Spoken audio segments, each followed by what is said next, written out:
हाय, आज का दिन तो बहुत मसरूफ गुजरा। मैं तो खाने तक का ख्याल नहीं रख सकी। तौबा है। क्यों फिक्र कर रही हैं अम्मी?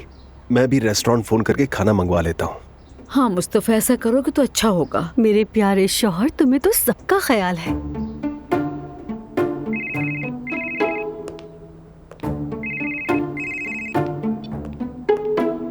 हाँ भाई, क्या हाल है?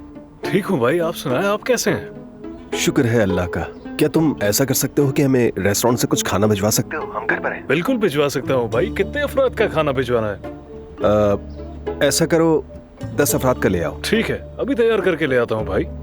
ठीक है, शुक्रिया। आ रहा है। बहुत अच्छा किया। अब सिर्फ दस्तरखान लगाना बाकी है। बात सुनो अजलान, दुआ को बुला लो ताकि साथ में खाना खा ले हम। वो हमें सलाम तक नहीं करती, साथ खाना क्या खाएगी? वो जिस तरह रहना चाहती है रहने दो उसे। मैं जाकर जरा हयात को देख लेती हूँ।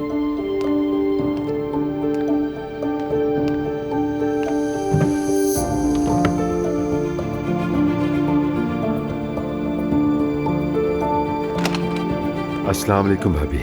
वालेकुम अस्सलाम, कैसे हो? बस सब ठीक है, आप खैरियत से हैं? क्या बताऊं, तुम्हारी बीवी ने आज हमें बहुत ज्यादा तकलीफ दी है, जानते हो। लेकिन मैंने तो सुना है कि आप लोगों ने उसे परेशान किया है। तुम्हें ये सब ज़ैनब ने बताया, और ये नहीं बताया उसने हमारे साथ क्या कुछ किया। खैर, मैं तो बस दुआ से मिलने के लिए आया हूँ। वो है अंदर?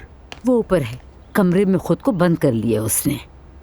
भाई से नहीं मिलोगे अपने? हाँ, उनसे भी मिलूंगा, लेकिन पहले दुआ से मिल लो जरा। ठीक है, लेकिन बच्ची के पास जाने से पहले अपने हाथ धोना मत भूलना तुम। हाँ हाँ बिल्कुल। उमर, क्या हाल है भाई? खैरियत है? बस दुआ से मिलने आया हूँ मैं। तो ठीक है, फिर खाना खा के जाना, बातचीत कर लेंगे। नहीं भाई, अभी थका हुआ हूँ, कल ऑफिस में बात हो जाएगी हमारी। ठीक है। उमर के कान भरे हैं उसने।